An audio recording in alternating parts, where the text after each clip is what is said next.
Section 2 of Lives of the Queens of England, Volume 6, by Agnes and Elisabeth Strickland. This recording is in the public domain. Elisabeth, Chapter 1, Part 2. In the treaty between Henry VIII and the Emperor Charles in 1545, there was a proposal to unite Elisabeth in marriage to Philip of Spain, who afterwards became the consort of her elder sister Mary. The negotiation came to nothing. The name of Elisabeth was hateful to Charles V, as the child of Anne Boleyn. During the last illness of the king her father, Elisabeth chiefly resided at Hatfield House with the young prince her brother, whose especial darling she was. It is said she shared the instruction which he there received from his learned preceptors, Sir John Cheke, Dr. Cox, and Sir Anthony Cook. Elisabeth, after her accession to the throne, made Cox Bishop of Ely, and bestowed great favour on Cook and his learned daughters, Lady Bacon and Lady Burleigh. They were the companions of her youth, and afterwards the wives of two of her most esteemed ministers of state. The tender love that endeared Edward and Elizabeth to each other in infancy appears to have ripened into a sweeter, holier friendship, as their kindred minds expanded. For, says Sir Robert Naughton, besides the consideration of blood, there was between these two princes a concurrence and sympathy of their natures and affections, together with the celestial bond, conformity in religion, which made them one. In December 1546, when the brother and sister were separated, by the removal of Elizabeth to Enfield and Edward to Hertford, the prince was so much afflicted that she wrote to him, entreating him to be comforted, and to correspond to her. He replied in these tender words: "The change of place, most dear sister, does not so much vex me as your departure from me, but nothing can now occur to me more grateful than your letters. I particularly feel this, because you first began the correspondence and challenged me to write to you. I thank you most cordially both for your kindness and the quickness of its coming, and I will struggle vigorously that if I cannot excel you, I will at least equal you in regard and attention. It is a comfort to my regret that I hope shortly to see you again if no accident intervene." The next time the royal brother and sister met was on the 30th of January, 1547, when the Earl of Hertford and Sir Anthony Browne brought young Edward privately from Hertford to Enfield, and there, in the presence of the Princess Elizabeth, declared to him and her the death of the king their father. Both of them received the intelligence with passionate tears, and they united in such lamentations as moved all present to weep. "Never," says Hayward, "was sorrow more sweetly set forth, their faces seeming rather to beautify their sorrow than their sorrow to cloud the beauty of their faces." The boy king was conducted the next day to London, preparatory to his inauguration. But neither the grief which he felt for the death of his parent, nor the importance of the high vocation to which he had been thus early summoned, rendered him forgetful of his sweetest sister as he ever called Elizabeth, and in reply to the letter of condolence which she addressed to him, on the subject of their mutual bereavement, he wrote: "There is very little need of my consoling you, most dear sister, because from your learning you know what you ought to do, and from your prudence and piety you perform what your learning causes you to know." In conclusion, he compliments her on the elegance of her sentences, and adds, "I perceive you think of our father's death with a calm mind." By the conditions of her royal father's will, Elizabeth was placed the third in the order of the royal succession after himself, provided her brother and sister died without lawful issue, and neither Queen Catharine Parr nor any future queen bore children to the king. In point of fortune, she was left on terms of strict equality with her elder sister, that is to say, with a life annuity of £3,000 a year, and a marriage portion of £10,000, provided she married with the consent of the king her brother and his council, otherwise she was to forfeit that provision. More than one historian has asserted that Sir Thomas Seymour made a daring attempt to contract marriage with the youthful Princess Elizabeth, before he renewed his addresses to his old love, Catharine Parr. He had probably commenced his addresses to the royal girl before her father's death, for her governess, Catherine Ashley, positively deposed that it was her opinion that if Henry VIII had lived a little longer, she would have been given to him for a wife. Leti tells us that the admiral offered his hand to Elizabeth immediately after King Henry's death. She was then in her 14th year. According to Sharon Turner, the ambitious project of the admiral was detected and prevented by the council; but Leti, who, by his access to the Aylesbury manuscripts, appears to have obtained peculiar information on the private history of the reigns of Henry VIII and Edward VI, assures us that the refusal proceeded from Elizabeth herself.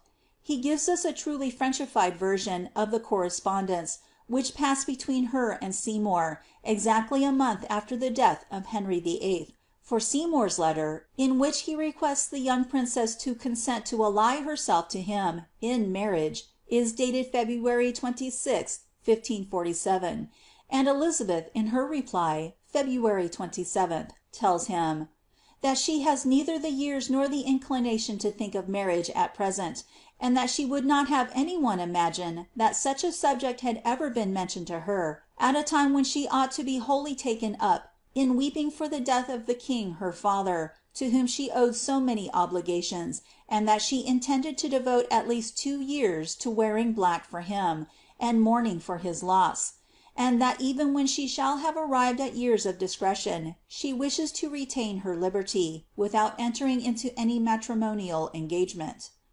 4 days after the admiral received this negative, he was the accepted lover of his former fiancée, the queen dowager Catharine Parr. Elizabeth, who had been, on the demise of the king her father, consigned by the council of the royal minor, her brother, to the care and tutelage of Queen Catherine, with whom she was then residing, was, according to our author, much displeased at the conduct of that lady, not only on account of the precipitation with which she had entered into a matrimonial engagement, which was considered derogatory to the honour due to the late king's memory, but because she had induced her to reject the addresses of the admiral, by representing to her how unsuitable such an alliance would be to her in every point of view. Now, although the queen dowager only performed her duty as the widow of the deceased majesty of England, in giving such counsel to the orphan princess, to whom she had undertaken the office of a mother, her own proceedings, by rendering the motives of her advice questionable, excited reflections little to her advantage in the mind of Elizabeth, and perhaps sowed the first seeds of the fatal jealousy which afterwards divided them. According to Leti, the princess Mary, who was no less offended than Elizabeth at the indecorous haste of their royal stepmother's marriage, wrote to Elizabeth, offering her a residence in her house, entreating her to quit that of the queen dowager and come to her, that both might unite in testifying their disapproval of this unsuitable alliance. Elizabeth, however, young as she was, had too much self-command to commit herself by putting a public affront on the best loved uncle of the king her brother, who was by no means unlikely to supersede Somerset in his office of protector. Neither did she feel disposed to come to a rupture with the queen dowager, whose influence with King Edward was considerable. Therefore, in reply to her sister, she wrote a very political letter, telling her that it behooved them both to submit with patience to that which could not be cured, as neither of them were in a position to offer any objection to what had taken place, without making their condition worse than it was; observing, that they had to do with a very powerful party, without themselves possessing the slightest credit at court, so that the only thing they could do was dissemble the pain they felt at the disrespect with which their father's memory had been treated. She excuses herself from accepting Mary's invitation, because, she says, the queen had shown her so much friendship, that she could not withdraw herself from her protection without appearing ungrateful, and concludes in these words: I shall always pay the greatest deference to the instructions you may give me, and submit to whatsoever your highness shall be pleased to ordain. The letter is without date or signature. For a year at least after the death of her royal father, Elizabeth continued to pursue her studies under the able superintendence of her accomplished stepmother, with whom she resided either at the Dower Palace at Chelsea, or the more sequestered shades of Hanworth. Throckmorton, the kinsman of Queen Catharine Parr, draws the following graceful portrait of the manners of the youthful princess at this era of her life. Elizabeth there sojourning for a time, Gave fruitful hope of blossom blown in prime. For as this lady was a princess born, So she in princely virtues did excel. Humble she was, and no degree would scorn To talk with poorest souls she liked well. The sweetest violets bend nearest to the ground, The greatest states in lowliness abound. If some of us that waited on the queen Did aught for her, she passed in thankfulness. I wondered at her answers which had been so fitly placed in perfect readiness. She was disposed to mirth and company, yet still regarding civil modesty. The Princess Elizabeth, while residing with Queen Catharine Parr, had her own ladies and officers of state, and a retinue in all respects suitable to her high rank as sister to the reigning sovereign. Her governess, Mrs. Catherine Ashley, to whom she was fondly attached, was married to a relative of the unfortunate queen her mother, Anne Boleyn, and it is to be observed that Elizabeth, although that mother's name was to her a sealed subject, bestowed to the very end of her life her chief favour and confidence on her maternal kindred. The learned William Grindal was Elizabeth's tutor, till she was placed under the still more distinguished preceptorship of Roger Ascham.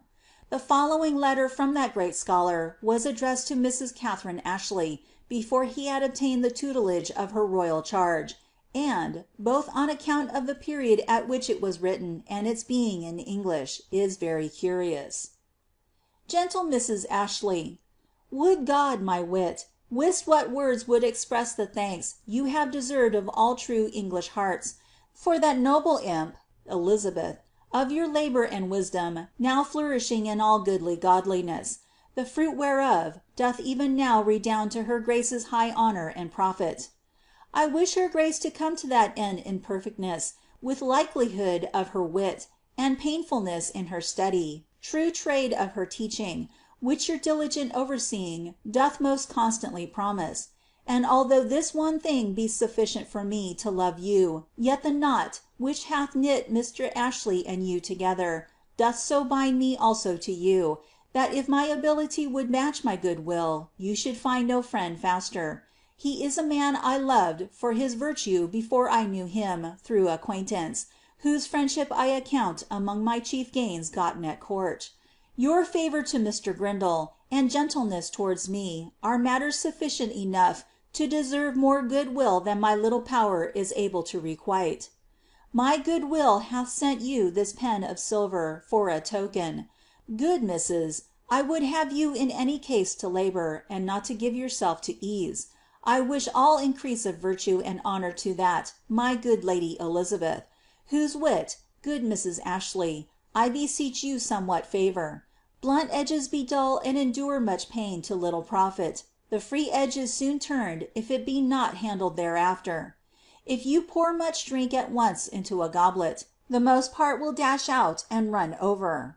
If ye pour it slowly, you may fill it even to the top, and so her grace, I doubt not, by little and little, may be increased in learning, that at length greater cannot be required. And if you think not this, gentle Mrs. Ashley, yet I trust you will take my words as spoken, although not of the greatest wisdom, yet not of the least good will. I pray commend you to my good lady of Troy, and all that company of godly gentlewomen. I send my lady Elisabeth her pen, an Italian book, a book of prayers. Send the silver pen which is broken, and it shall be mended quickly. I commit and commend you to all the Almighty's merciful protection. Your ever obliged friend, Roger Ascham. To his very loving friend, Mrs. Ashley. On the death of his friend, William Grindal, Ascham was appointed to the lady Elisabeth, then about 16, with whom he read nearly the whole of Cicero's works, Livy, the orations of his Socrates, the tragedies of Sophocles, and the New Testament in Greek. Some disturbances in Ascham's own family separated him from his royal pupil in 1550. Sufficient account has been given, in the memoir of Queen Catharine Parr, of the rude and improper conduct of the Lord Admiral Sir Thomas Seymour to the fair young royal student, while under the care of his consort the Queen Dowager, at Chelsea, Hanworth, and Seymour Place. The boisterous romping to which the queen was at first a party was repeated in her absence, and when Mrs. Ashley remonstrated with the admiral on the indecorum of his behaviour to the young princess, and entreated him to desist, he replied with a profane oath, "that he would not, for he meant no harm." Few girls of 15 have ever been placed in a situation of greater peril than Elizabeth was at this period of her life, and if she passed through it without incurring the actual stain of guilt, it is certain that she did not escape scandal. The queen dowager, apparently terrified at the audacious terms of familiarity on which she found her husband endeavouring to establish himself with her royal stepdaughter, hastened to prevent further mischief by effecting an immediate separation between them. The time of Elizabeth's departure from the house and protection of Queen Catharine Parr was a week after Whitsuntide 1548. She then removed with her governess, Mrs. Catherine Ashley, and the rest of her establishment, to Cheston, and afterwards to Hatfield and Ashridge. That Catharine Parr spoke with some degree of severity to Elizabeth on the levity of her conduct, there can be no doubt, from the allusions made by the latter in the following letter, to the expressions used by her majesty when they parted. Nothing, however, can be more meek and conciliatory than the tone in which Elizabeth writes, although the workings of a wounded mind are perceptible throughout. The penmanship of the letter is exquisitely beautiful. The Princess Elizabeth to Catharine Parr. Although I could not be plentiful in giving thanks for the manifold kindnesses received at your highness's hand at my departure, yet I am something to be borne withal, for truly I was replete with sorrow to depart from your highness, especially seeing you undoubtful of health, and albeit I answered little, I weighed it more deeply when you said, you would warn me of all evilnesses that you should hear of me. For if your grace had not a good opinion of me, you would not have offered friendship to me that way at all, meaning the contrary. But what may I more say than thank God for providing such friends for me, desiring God to enrich me with their long life, and me grace to be in heart no less thankful to receive it than I am now made glad in writing to show it? And although I have plenty of matter here, I will stay, for I know you are not quick to recede. From Cheston, this present Saturday. Your highness's humble daughter, Elizabeth. Superscribed to the Queen's Highness. From another letter addressed by Elizabeth to her royal stepmother, which has been printed in the memoir of that queen, there is every reason to believe that they continued to write to each other on very friendly and affectionate terms. Queen Catherine even sanctioned a correspondence between her husband and the princess, and the following elegant but cautious letter was written by Elizabeth in reply to an apology which he had addressed to her for not having been able to render her some little service which he had promised. The Lady Elizabeth to the Lord Admiral. My lord, you need not send an excuse to me, for I could not mistrust the not fulfilling your promise to proceed from want of good will, but only that opportunity served not. Wherefore I shall desire you to think that a greater matter than this could not make me impute any unkindness in you, for I am a friend not won with trifles, nor lost with the like. Thus I commit you and your affairs into God's hands, who keep you from all evil. I pray you to make my humble commendations to the Queen's Highness. Your assured friend, to my little power, Elizabeth. Catharine Parr, during her last illness, wished much to see Elizabeth, and left her in her will half her jewels and a rich chain of gold. She had often said to her, God has given you great qualities, cultivate them always, and labour to improve them, for I believe that you are destined by heaven to be Queen of England. One of the admiral's servants, named Edward, came to Cheston or Cheshunt, where the lady Elisabeth was then residing with her governess and train, and brought the news of queen Catharine's death.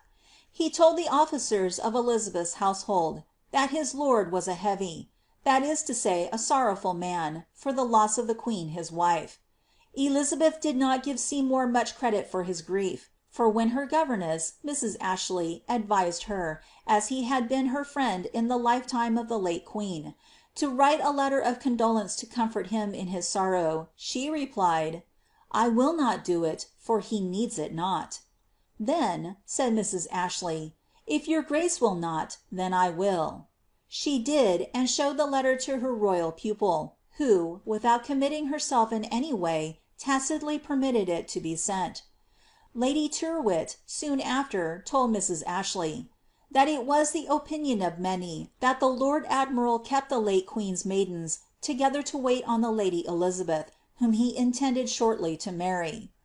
Mrs. Ashley also talked with Mr. Tyrwhitt about the marriage, who bade her "take heed, for it were but undoing, if it were done without the council's leave."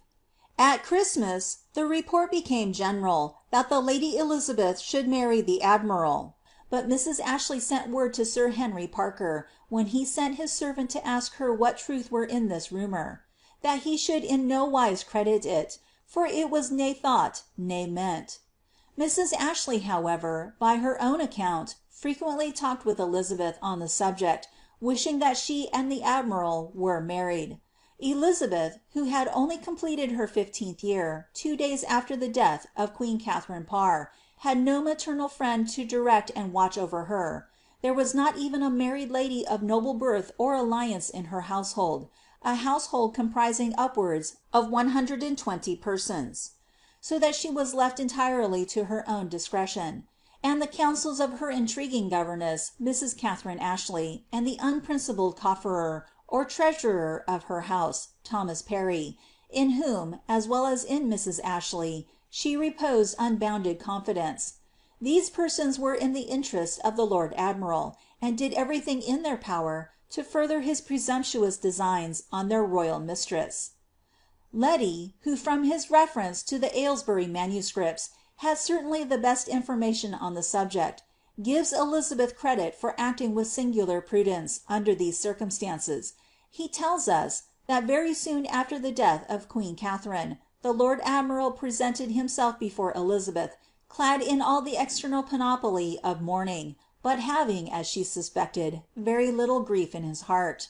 He came as a wooer to the royal maid, from whom he received no encouragement, but he endeavoured to recommend his cause to her through her female attendants.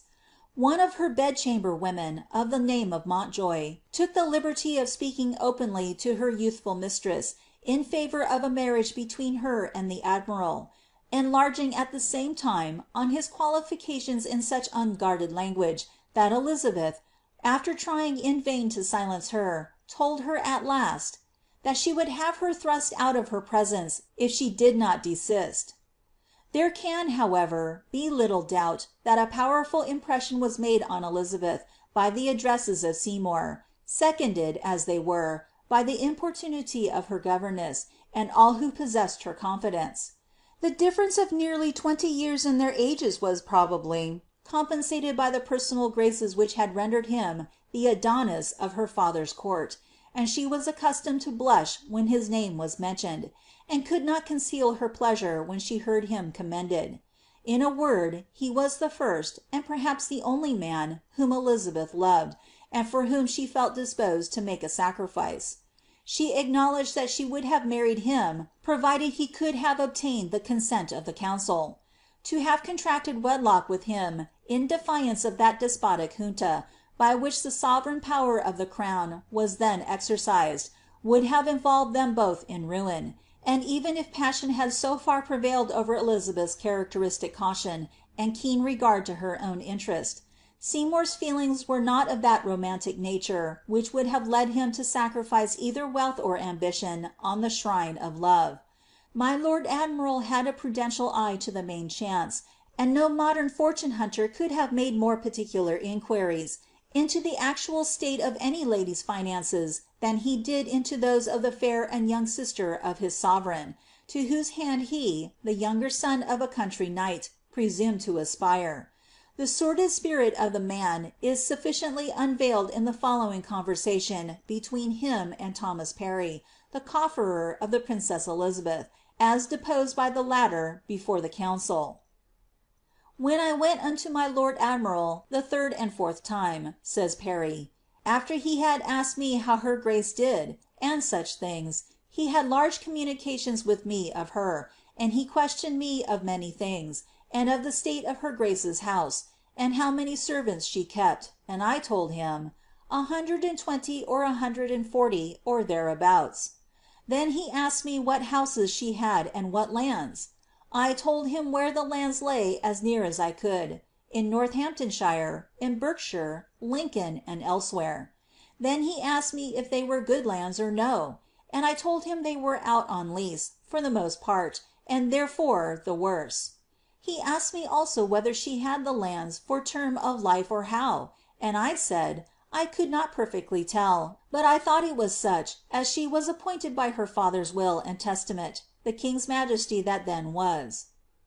The admiral proceeded to inquire if she had had her letters patent out, and Parry replied, no, for there were some things in them that could not be assured to her grace yet, probably till she was of age, and that a friend of her grace would help her to an exchange of lands that would be more commodious to her. The admiral asked, "What friend?" and Parry replied, "Morison, who would help her to have Ewe for Apethorpe." On which the admiral proposed making an exchange with the princess himself for some of their lands, and spake much of his three fair houses, Bewdley, Sudley, and Bromham, and fell to comparing his housekeeping with that of the princess, and that he could do it with less expense than she was at, and offered his house in London for her use. At last he said, when her grace came to Ashridge it was not far out of his way, and he might come to see her in his way up and down, and would be glad to see her there. Parry told him, he could not go to see her grace till he knew what her pleasure was. "Why," said the admiral, "it is no matter now, for there hath been a talk of late that I shall marry my lady Jane," adding, "I tell you this merrily, I tell you this merrily." When these communications had been made to the lady Elizabeth, she caused Mrs. Ashley to write 2 letters to the admiral, one declaring her good will, but requesting him not to come without the council's permission for that purpose; the other declaring her acceptation of his gentleness, and that he would be welcome, but if he came not, she prayed God to speed his journey; concluding in these words from Ashley herself, "No more hereof until I see my lord myself, for my lady is not to seek his gentleness or good will."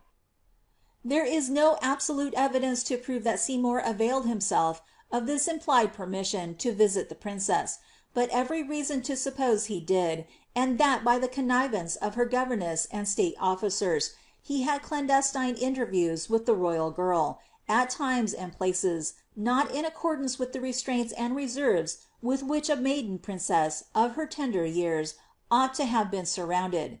Reports of a startling nature reached the court, and the Duchess of Somerset severely censured Catherine Ashley, because she had permitted my lady Elizabeth's grace to go one night on the Thames in a barge, and for other light parts, saying, that she was not worthy to have the governance of the king's daughter. When Elizabeth was preparing to pay her Christmas visit to court, she was at a loss for a town residence, Durham House, which had formerly been granted to her mother Queen Anne Boleyn before her marriage with King Henry, and to which Elizabeth considered she had a right, having been appropriated by King Edward's council to the purpose of a mint. Elizabeth made application by her cofferer Thomas Parry to the Lord Admiral for his assistance in this matter, on which he very courteously offered to give up his own town house for her accommodation and that of her train, adding, that he would come and see her grace. Which declaration, says Parry, she seemed to take very gladly, and to accept it joyfully, on which, continues he, casting in my mind the reports which I had heard of a marriage between them, and observing that at all times when, by any chance, talk should be had of the Lord Admiral, she showed such countenance that it should appear she was very glad to hear of him, and especially would show countenance of gladness when he was well spoken of, I took occasion to ask her whether, if the council would like it, she would marry with him? To which she replied, when that comes to pass, I will do as God shall put into my mind. I remember well," continues Parry, "that when I told her grace how the lord admiral would gladly she should sue out her letters patent, she asked me, whether he was so desirous or no indeed? I said, yes, in earnest he was desirous of it. And I told her farther, how he would have had her have lands in Gloucester, called Prisley, as in parcel of exchange, and in Wales. And she asked me, what I thought he meant thereby? And I said, I cannot tell, unless he go about to have you also, for he wished your lands and would have them that way." This broad hint Elisabeth received, as it appears, in silence.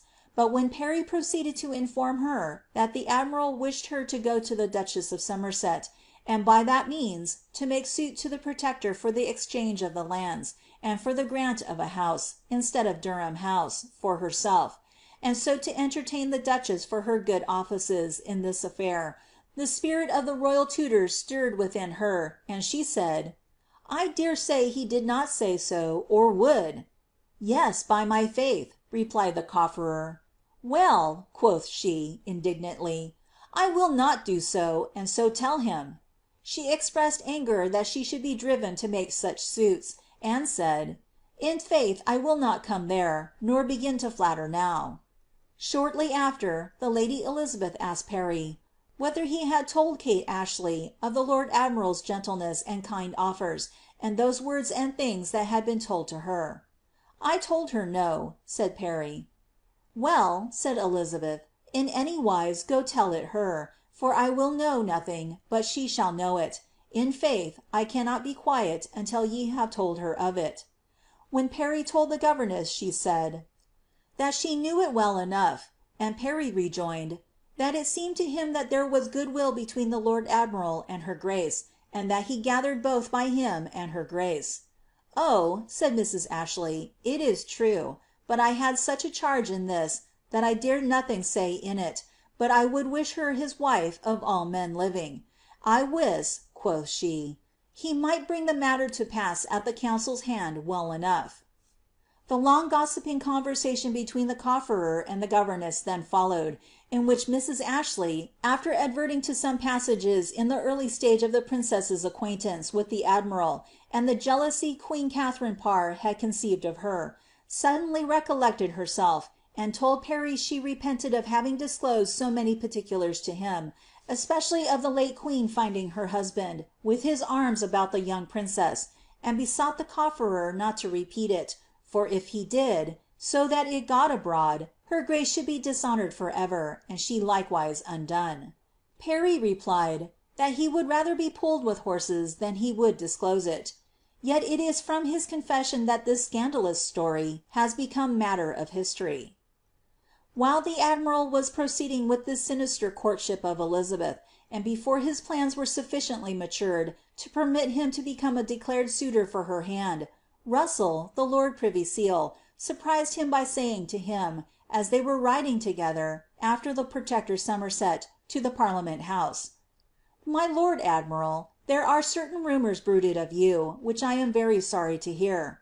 When Seymour demanded his meaning, Russell told him, that he was informed that he made means to marry either the lady Mary or else with the lady Elisabeth, adding, "My lord, if ye go about any such thing, ye seek the means to undo yourself, and all those that shall come of you." Seymour replied, that he had no thought of such an enterprise, and so the conversation ended at that time. A few days afterwards, Seymour renewed the subject in these words: "Father Russell, you are very suspicious of me. I pray you tell me, who showed you of the marriage, that I should attempt it whereof ye brake with me the other day?" Russell replied, that he would not tell him the authors of that tale, but that they were his very good friends, and he advised him to make no suit of marriage that way. Though no names were mentioned, Seymour, who well knew the allusion was to the sisters of the sovereign, replied significantly, It is convenient for them to marry, and better it were, that they were married within the realm, than in any foreign place without the realm. And why," continued he, "might not I or another man, raised by the king their father, marry one of them?" Then said Russell, "My lord, if either you, or any other within this realm, shall match himself, in marriage, either with my lady Mary or my lady Elisabeth, he shall undoubtedly, whatsoever he be, procure unto himself the occasion of his utter undoing, and you especially above all others, being so near alliance to the king's majesty." And after explaining to the admiral the perilous jealousies which would be excited by his marrying either of the heirs of the crown, he asked this home question, "And pray you, my lord, what shall you have with either of them?" "He who marries one of them shall have 3000 a year," replied Seymour. "My lord, it is not so," said Russell, "for ye may well be assured that he shall have no more than 10,000 pounds in money, plate, and goods, and no land. And what is that to maintain his charges and estate, who matches himself there?" "They must have the 3000 pounds a year also," rejoined Seymour. Russell, with a tremendous oath, protested that they should not, and Seymour with another asserted that they should, and that none should dare to say nay to it. Russell with a second oath swore that he would say nay to it, for it was clean against the king's will.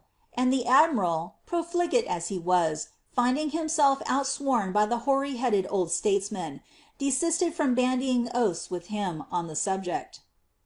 The most remarkable feature in this curious dialogue is, however, the anxiety displayed by Seymour on the pecuniary prospects of his royal love. He sent one of his servants, about this time, to Lady Brown, celebrated by Surrey under the poetic name of Fair Geraldine, who appears to have been a very intimate friend and ally of his, advising her to break up housekeeping, and to take up her abode with the Lady Elisabeth's grace, to save charges. Lady Brown replied, that she verily purposed to go to the Lady Elisabeth's house that next morning, but she appears to have been prevented by the sickness and death of her old husband. It was suspected that Seymour meant to have employed her in furthering some of his intrigues. The protector and his council meantime kept a jealous watch on the proceedings of the admiral, not only with regard to his clandestine addresses with the Lady Elisabeth, but his daring intrigues to overthrow the established regency and get the power into his own hands. There was an attempt, on the part of Somerset, to avert the mischief by sending the admiral on a mission to Boulogne, and the last interview the Princess Elizabeth's confidential servant, Parry, had with him in his chamber at court, where he was preparing for this unwelcome voyage. The following conversation then took place. The admiral asked, "How doth her grace, and when will she be here?" Parry replied, that the Lord Protector had not determined on the day. "No," said the admiral bitterly, "that shall be when I am gone to Boulogne." Parry presented Mrs. Ashley's commendations and said, it was her earnest wish that the Lady Elisabeth should be his wife. "Oh," replied the admiral, "it will not be," adding, that his brother would never consent to it. Section 2.